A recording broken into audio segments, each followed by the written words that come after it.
So I'm here in Las Laderas with Rosa, who is the head of the community here. We work with her son Michelle, who's the chief house builder that the Amoria Charitable Trust volunteers have been working with all week. Rosa's also involved in selecting the most important cases to rehouse them. So I just wanted to ask Rosa, could you maybe point out 2 or 3 of the most extreme cases of some of the people that we've built houses for this week? Entonces ella fue violada, ¿no?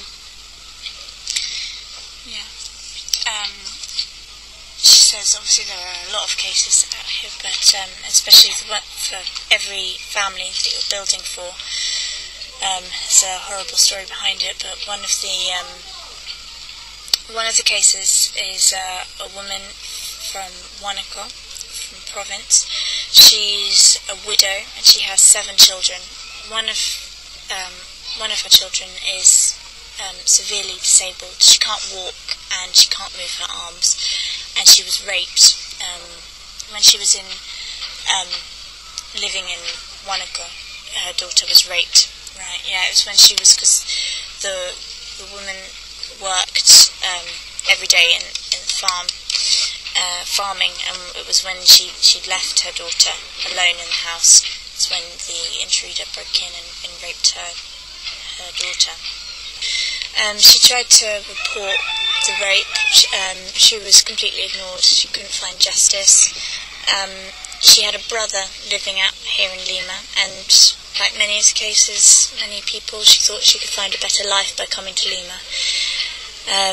She then moved here. Her daughter gave birth to this baby, so there's now 8, an extra mouth to feed. Her daughter can't even pick up her own baby because she can't move her hands. She can't give milk to her baby because of her disability. So that's another stress she's got to buy. She needs to buy formula to feed her baby.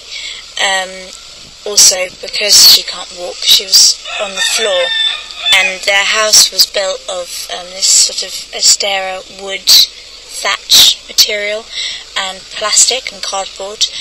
Her daughter was just on the floor, on a muddy floor where it was getting very wet. She was getting very ill. So, that was one of the more extreme cases, and that's why she's now got a house which you guys have paid for to build. Great, and we can definitely see that clearly a lot of the community is extremely poor. Is there another case that especially the volunteers this week have actually completed a house for someone? Is there another case you can talk us through? Another case is who you've built a house for her this week. She's a mother of 3, and her husband can't work. He's now can't use his leg. He was a builder but fell. As you can see, it's quite dangerous building here. There's no real health and safety regulations, so he fell and is now unable to work. She doesn't have a job either. She only works in the comedor to feed her family, and to top it all off, her youngest es un hijo. Es un niño. A niño. It's her youngest child, who's 1.5 years old. He's got a type of anemia, and he needs a blood transfusion every month, which costs 320 sol, which is just impossible to get that sort of money when you don't have anything. So I asked how she was able to sometimes pay for the transfusion. So they ask people to donate. They see if people want to donate. She herself has offered to donate blood, and so far that's sort of kept him alive. But sometimes they've not been able to get transfusion in time. He's had to spend more time in hospital, which is more money, more stress on the family. And she was living in pure plastic. So to have this house which was something that she just never thought was going to be possible, is an incredible thing you guys have done. It's they're all very moving stories, and I guess all week we've been inspired by Rosa's passion to help the people of her community, and trying to lead them to have a better life. She's also pointed out and given us a tour on some of the new soup kitchens or the new projects that she wants to try and develop for the future, and obviously the support of the Amoria Charitable Trust and also organisations like Project Peru depend on funding from people back home, and their generosity to secure the funding for the ongoing support of the community. So does Rosa have a message from herself for people who maybe are looking at donating money for these projects for the future, and a message for people back home? Porque yo tampoco no haría nada sin ellos. Espero su apoyo de cada uno de ellos. She wants to say thank you so much to everyone that continues to help and has helped Lederis and Project Peru, because she knows that these projects wouldn't be possible without their help. And really, the fact that you guys are giving these people a place to live is something so huge to them. And she wants to bless everyone everyone for their love and support that they've given Lederis.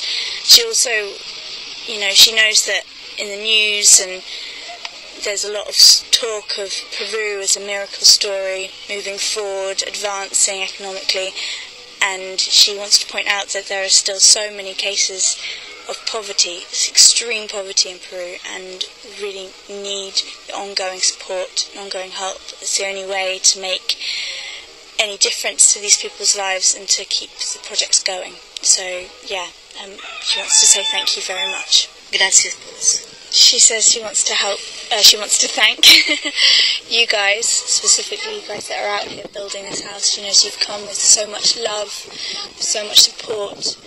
You're making such a big difference to these people's lives, and to know that there are people out there like you that are coming to help just makes them feel like they're not alone. And she can't thank you enough. Yeah, thank you very much. It's been a huge privilege for us this week anyway, very eye-opening. So yeah, as far as we're concerned, then we'd like to pledge our ongoing support to the community here, and hope to see through many more sort of houses being built. She just really wants to say thank you very much. She's very grateful from the bottom of her heart. She's they need this help, and it's incredible that there are people that are continuing to help them and just making their hard lives that little bit easier. Yo soy padre y madre acá con mis hijas. Lavo ropa, a veces 10 soles de malados, no me gana mucho. Yo me alegro bastante por mis hijas, que mucho se fue comprado, que mi hijita la otra. Y ahorita le hemos puesto 3 ampollas, diciendo más estamos poniendo la señorita linda. Y agradezco bastante, señorita. She says she's incredibly grateful. She doesn't know how to thank you all. She says with this new house, she's warm. She's not scared when it rains. She doesn't have to spend her days chucking water out of pans that's been collecting the rainwater. Her children are now in better health. They were suffering really badly from the wet floor. They were getting bronchitis and horrible illnesses such as that. And she says, as a single mother who's working and raising her family on her own, having a house with a floor and with real walls and a roof has made an incredible difference. Y agradezco a esas personas demasiado. Diosito que le bendiga donde estén, señorita, y a ustedes también que están acá. Y que nada, señorita. She wants to thank them. She wants to thank them very much for for helping all of those that are in need, like her. She's surprised at the size of your hearts that you can give and help cases like her, because a house was something that she'd never thought that she'd be able to achieve with the money that she earns washing clothes, and working down in the Commodore is just enough to feed her family. And she's just very grateful because this has made a massive difference to her life. Con la manera como le digo, mi hijita tan contenta, tan alegre ahora. Dice, mamá, ya no estás con olla tapando los huequitos, no estamos ahí pensando va a llover y va a pasar. Y cuando llovía no nos dejaba ni dormir porque goteaba. Y acá hace mucho frío, señorita, demasiado frío. She says the whole family is just so happy, and they're all noticing the differences, that she's not having to collect water in her pans with rainwater, and no one's scared of the weather anymore, and finally they're not cold. So, yeah, thank you. Gracias. Muchas gracias. Diosito les bendiga. Muchas gracias.